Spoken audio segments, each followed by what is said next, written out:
Bagi saya mati untuk rakyat, kehormatan bagi saya. Saya dipilih, saya dilantik oleh rakyat Indonesia. Saya akan mati untuk rakyat Indonesia. Saya sampaikan briefing saya kepada mereka. Cobalah, apa yang kita cari di dunia ini sebagai manusia. Saya selalu katakan, gajah mati meninggalkan gading, harimau mati meninggalkan belang, manusia mati kita tinggalkan nama. Lebih baik kita nanti dipanggil Tuhan, membela kebenaran, membela rakyat, menyelamatkan masa depan bangsa kita. Kita mulia, kita terhormat, kita pergi, kita menghadap Yang Maha Kuasa dengan ikhlas, saudara-saudara. Ini bukan sekadar angka. Ini bukan sekadar acara seremonial.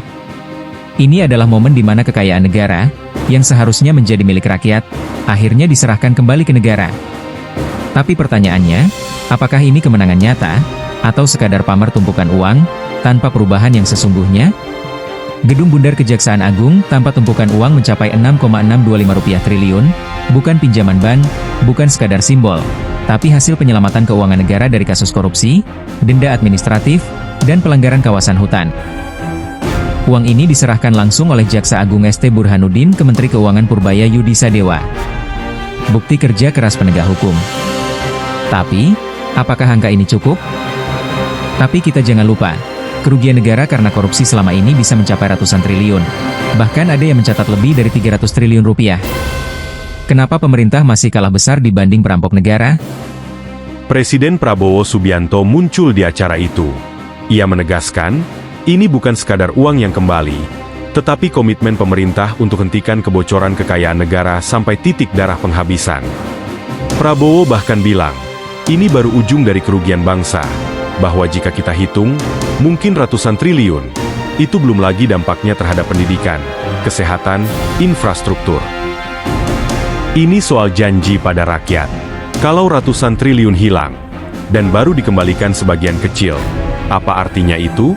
Kejaksaan bilang sudah ambil kembali lahan hutan puluhan ribu hektar. Tapi apakah itu berarti kedaulatan ekonomi kita semakin kuat? Kita harus tanya, apakah ini cukup?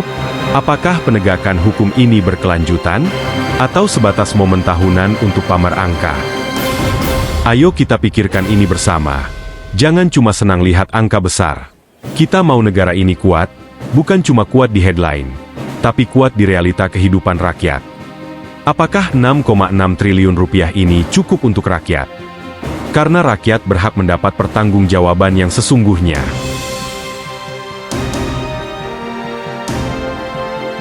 Atas nama negara, bangsa, dan rakyat Indonesia, saudara-saudara telah bekerja keras. Saudara-saudara sekalian, saya kira ini bisa dikatakan baru ujung dari kerugian bangsa dan negara kita. Baru ujung. Penyimpangan seperti ini sudah berjalan belasan tahun, bahkan puluhan tahun. Ini yang saya sebut dilakukan oleh mereka-mereka yang menghanut filosofi dan faham serakah nomics. Begitu saya menerima mandat, saya sudah bertekad untuk melawan korupsi, melawan perampokan kekayaan negara oleh siapapun, dimanapun. Dan hasilnya kita bisa lihat hari ini, sekian triliun. Yang saya katakan baru ujungnya. Sesungguhnya kalau kita pelajari, kerugian kita sangat-sangat besar. Saudara-saudara, berkali-kali saya katakan, negara itu ibarat badan manusia.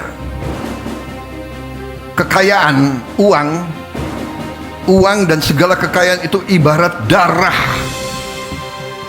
Kalau badan manusia tiap hari bocor sekian cc, di ujungnya badan itu kolaps, mati. Negara sama, di ujungnya kekayaan kita bocor, dirampok, dicuri, laporan palsu, under invoicing, pejabat disogok,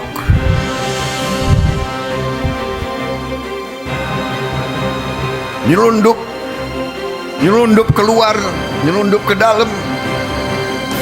Gimana negara bisa bertahan? Saya dipilih, saya dilantik oleh rakyat Indonesia, saya akan mati untuk rakyat Indonesia. Bagi saya, mati untuk rakyat kehormatan bagi saya. Saya sampaikan briefing saya kepada mereka. Cobalah, apa yang kita cari di dunia ini sebagai manusia. Saya selalu katakan, gajah mati meninggalkan gading, harimau mati meninggalkan belang, manusia mati kita tinggalkan nama. Lebih baik kita nanti dipanggil Tuhan, membela kebenaran, membela rakyat, menyelamatkan masa depan bangsa kita. Kita mulia, kita terhormat, kita pergi, kita menghadap Yang Maha Kuasa dengan ikhlas, saudara-saudara. Ya, jadi hari ini saya bahagia, walaupun pekerjaan perjalanan masih berat, tapi saya punya insting bahwa tahun 2026 kita akan melakukan langkah-langkah yang lebih berani lagi, Ini harus kita lawan, dan ini akan kita lawan, dan ini sedang kita lawan.